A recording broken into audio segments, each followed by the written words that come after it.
Miriam. Well, everyone knows that when a politician becomes a government minister, it usually means good news financially for their constituency. The suspicion has always been that generous grants and disproportionate amounts of public monies coincidentally wing their way to the minister's home turf. Well, a brand new study has just been carried out by financial expert Dr. Jane Souter, which shows up some truly astonishing results. Primetime's Paul Murphy brings you this exclusive report. Have any of these men ever been your local TD?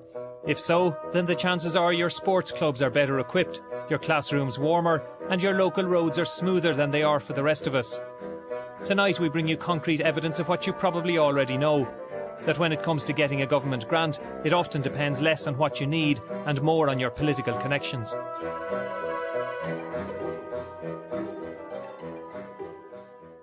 In a groundbreaking study exclusive to Primetime and based on data supplied under the Freedom of Information Act, UCD's Dr. Jane Souter tracked over €5 billion of government grants doled out over the boom years for our primary schools, roads and sports clubs from 2001 to 2007.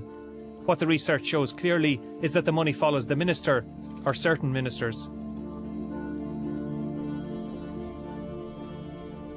What advisors would say is that all of these ministers are perennially paranoid about their positions, about their seats, about wanting to top the poll. So if they can direct money to their own home constituencies, then they will do so.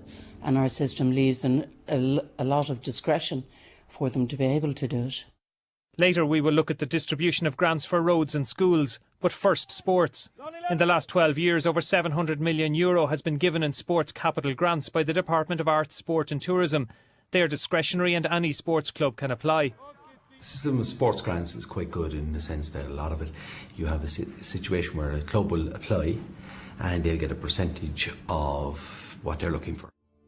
But the UCD research, which tracks each grant to the constituency, shows a clear link between the grants and political patronage. In Jim McDade's last 2 years as sports minister, he gave 5 times more money for his own Donegal North East than to Donegal South West. And from 2004, his successor John O'Donoghue sent roughly twice as much to his own Kerry South as the average constituency, including Kerry North. I think the problem is that last step where there's the minister makes the final decision and there's no constraining influence. Down in Kerry, it's clear that John O'Donoghue has earned a reputation as a hard constituency worker. After John O'Donoghue became sports minister in 2002, clubs in his Kerry South constituency hit the jackpot. Waterville and Glenbeigh GAA clubs, for example, got almost €1 million in grants from the minister's department. And Killorglin Rowing Club behind me here got €560,000 for a new clubhouse and equipment, making it the envy of rowing clubs around Ireland. The grant was applied for, and thankfully we had a wonderful minister in the area at the time, Mr. John O'Donoghue, who helped us out. And even though the club had to collect an awful lot of money itself, it didn't all come from John. He did help in giving us the bulk of it. But his largesse didn't end there. St Mary's GAA club in Carsavine, where John O'Donoghue was once chairman, did even better, securing €650,000 for their new clubhouse. That's over 3 times the level of capital funding from the department given to all of the boxing clubs in Cork, Limerick and Clare over a 10-year period. It makes sense that the money would follow the minister. If people don't like what they're doing, they shouldn't vote for them. But of course, if they're allocating money to stuff in their constituency, they're probably going to get re-elected. Ministers are supposed to represent the nation, but when their constituents win more, others lose out. Darndale Rovers draws its players from one of Dublin's most deprived areas. In 2007, the team applied for a small grant of €1,500 to buy portable goalposts and footballs, but got turned down. The reason given was basically that there were so many applications at the time, and that it wasn't successful at the time. There's no particular reason given or criteria that we didn't have or didn't submit. It was just the fact that there were so many applications in that particular year. There's no consistency in the kind of grant giving. So if you have a minister in your area, you're more likely maybe to get a grant, whereas if you haven't, then you're not. But not just any old minister. The UCD research shows it helps if they hold the purse strings. There's a notion that cabinet ministers in general get an awful lot of funding, but what we found instead was that the main pattern is actually the minister in charge of the money directs a lot of money to his own home constituency. And then the other really big pattern is actually that the finance minister wins across almost all the different areas. The research also shows that losing your finance minister can seriously damage your funding.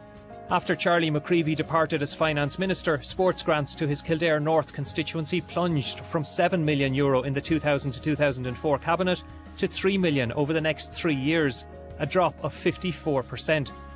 But for sports facilities in the constituency of successor Brian Cowan, funding soared, jumping 80% to €9 million, including €1.5 million for Tullamore Leisure Centre and $220,000 for Portlaoise Rugby Club.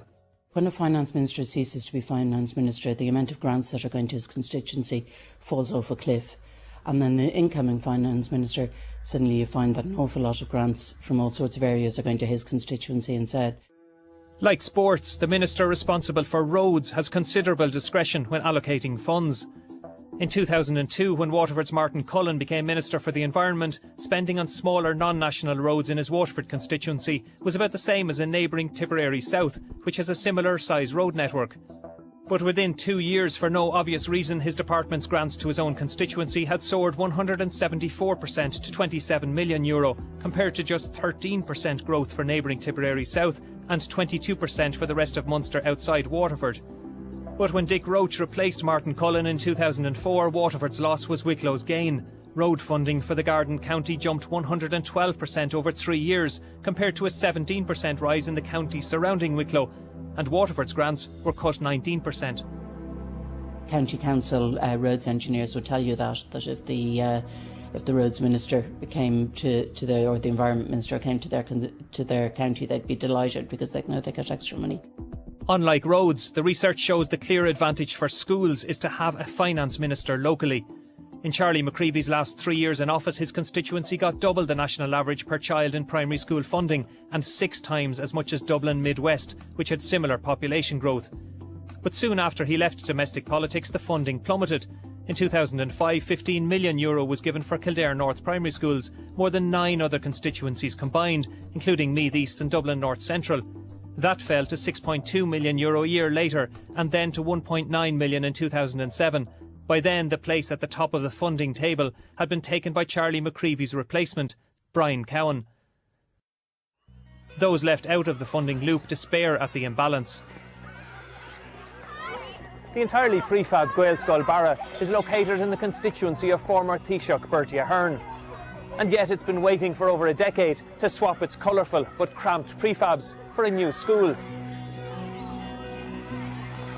Prefabs are too cold in the winter, too hot in the summer, ongoing problems with rodents, etc, etc. Prefabs are meant to be a temporary solution. They're not meant to be in schools for 20-25 years. The Department of Education recognises that a new school for the 230 pupils is needed, but like many needy schools around the country, they have no idea when they might get it. Locals say it hasn't been prioritised because the school is located in the wrong part of the constituency, in a Sinn Féin rather than a Fianna Fáil stronghold. That would be one of the reasons that our school wasn't built, yes, because we're not politically well connected.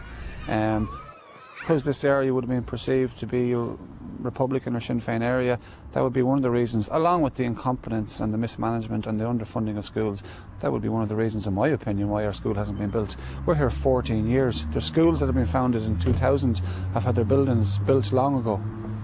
We do not, in my opinion, have a proper transparent system when it comes to funding of schools and sports institutions. The major factor is who is politically well connected and who can lobby the most. Some politicians openly admit that they owe allegiance not to all of their constituents, but to those constituents that vote for them.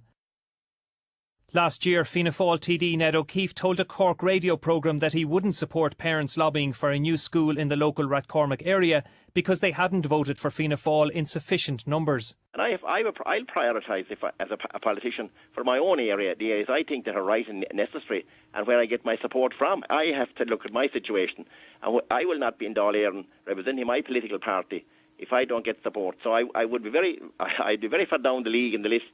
If I was depending on Rathcormac. I mean, if Rathcormac want me to support them, they should support me. We asked for interviews with Brian Cowan, Jim McDade and John O'Donoghue, but they weren't available. We asked voters in Kerry South what they thought of John O'Donoghue's re-election chances.